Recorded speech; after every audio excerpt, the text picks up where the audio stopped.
시청자 여러분 안녕하십니까? 김동수입니다. 여러분도 아시다시피 헌법재판소가 이진숙 방송통신위원장에 대한 국회의 탄핵소추안을 기각시켰죠. 네. 그런데 탄핵안이 통과된 지 174일 만입니다. 네. 원래 헌법재판소법에 의해서 180일 이내에 결정하도록 되어 있죠. 6일 앞서서 이렇게 결정을 했는데, 그런데 이제 문제는 현재 재판관이 8명 아닙니까? 그런데 8명 중에서 기각을 시킨 사람은 4명이고 인용한 사람은 4명입니다. 그럼 반반이죠. 찬반이 4명씩 갈렸는데, 그런데 인용을 한 사람들입니다. 그러니까 탄핵을 찬성한 사람들은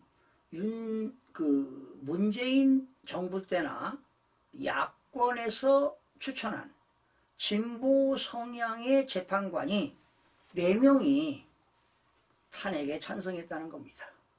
이것만 보더라도 그런 진보 성향이 강하다 이렇게 보는 것이죠. 문재인 정부 때도 임명을 했고, 정계선이라든가 이미선 재판관, 그렇죠. 그런데 이진숙 위원장이 탄핵소추는 민주당이 말이죠, MBC 등을 자기 편으로 묶어가지고 정략적으로 밀어붙이려고 이렇게 탄핵을 남발한 거 아니냐. 그럼 지금 MBC 보도 보면 알잖아요. 다 이재명 대표, 더불당을 위한 그런 방송 같아요. 편파 보도가 너무 심하지요. 이게 민주노총의 언론 노조 때문에 그렇다는 겁니다. 사장도 어떻게 할 방법이 없다고 그래요. 자, 민주당은요, 이 위원장이 취임하기 전에 탄핵을 예고하기도 했어요. 바로 이 자체가 탄핵의 부당성을 보여주고 있는 것 아니냐, 이런 이야기입니다. 그리고 실제로 민주당은 이진숙 위원장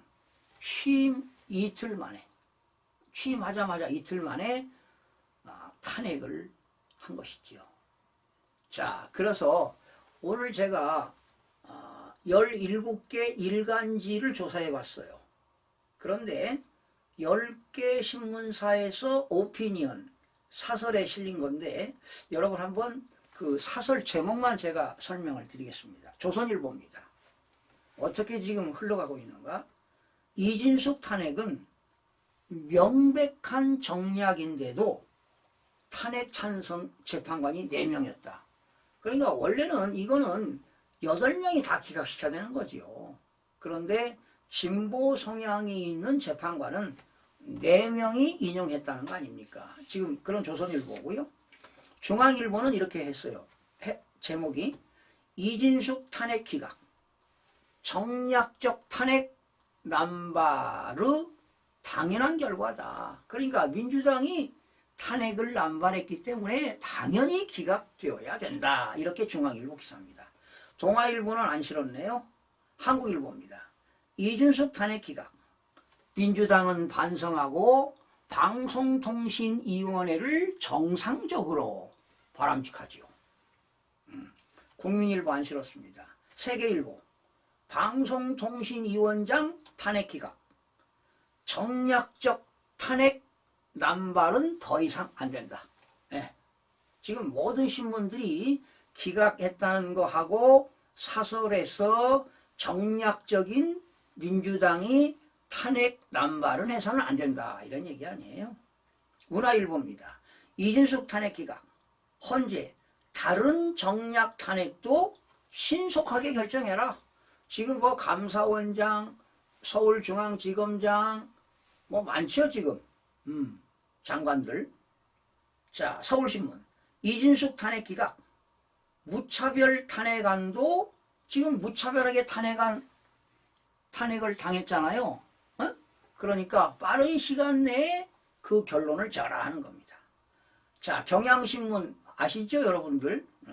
경향 한겨레 다 좌파 신문인데 이진숙 4대4 탄핵 기각 그러면서 국회는 5인 방송통신위원회 체제 서둘러 약간 빗나갔죠. 한겨레 이준숙 탄핵 기각이 방송장악 면죄부는 아니다. 살짝 또 꼬았죠. 그러니까 정략적 탄핵이라는 말은 안 썼습니다. 경향신문하고 한겨레 매일경제입니다. 이준숙 탄핵 늑장 기각 늦게 기각시켰다는 거지요. 윤 빼고도 아직 8명이 남았다. 남았으니 어떻게 하라는 얘기야. 빨리빨리 알아서 처리하라는 얘기 아니에요. 그리고 서울경제 없었고 한국경제 없었고요. 아시아투데이입니다. 이진숙 탄핵소추 기각 무리한 정치 탄핵 입증 그러니까 무리한 탄핵을 했다 이런 얘기죠. 그리고 자유일보, 천지일보, 스카이데일리는 없었습니다. 그러니까 17개를 조사했는데 10개가 사설을 했는데 대부분 경향신문, 한겨레 빼고 대부분 신문들이 탄핵을 기각시켰는데 너무 탄핵을 남발했다. 민주당이 너무했다. 정략적인 탄핵을 남발했다는 겁니다. 그리고 남은 결정 안 난 것들은 헌재에서 빨리빨리 처리해라 이런 얘기 아니에요. 한덕수 권한대행도 처리해야 될 거 아니냐고. 여러분 지금 현재에서는요.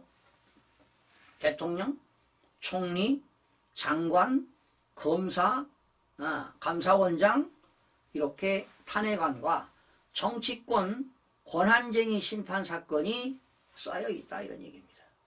재판관들이 어떤 그 정치 편향적인 판단을 내린다면은 공정성을 인정하지 않는다는 것입니다. 그런 공정성을 인정하지 않는 국민이 갈수록 늘어난다는 거예요. 그렇다면 헌정사상, 헌법재판소의 헌법재판관들의 위기가 올 수도 있다. 이렇게 주장하고 싶습니다. 그러니 헌법재판관들은 최후의 보루 아니겠습니까? 마지막 보루이기 때문에 정말 헌법과 법률을 근거로 해서 좌다 우다 떠나서 공정하고 투명하고 국민들에게 신뢰성을 줄 수 있는 그러한 결정이 되어야 된다고 외치고 싶습니다. 아울러 헌법재판관들에게 말씀드립니다. 대한민국은 2017년 문재인 대통령 시절부터 대선 2번, 총선 2번, 지방자치단체장 보궐선거, 교육감 보궐선거, 시장군수구청장 보궐선거 모두가 부정선거를 저질렀다는 사실을 말씀드리고 싶습니다. 자, 헌재에서 필요하다면 윤석열 대통령 부정선거에 대한 것을 증인으로도 나가서 대변할 수 있는 그런 자세를 가지고 있습니다. 시청자 여러분 고맙습니다.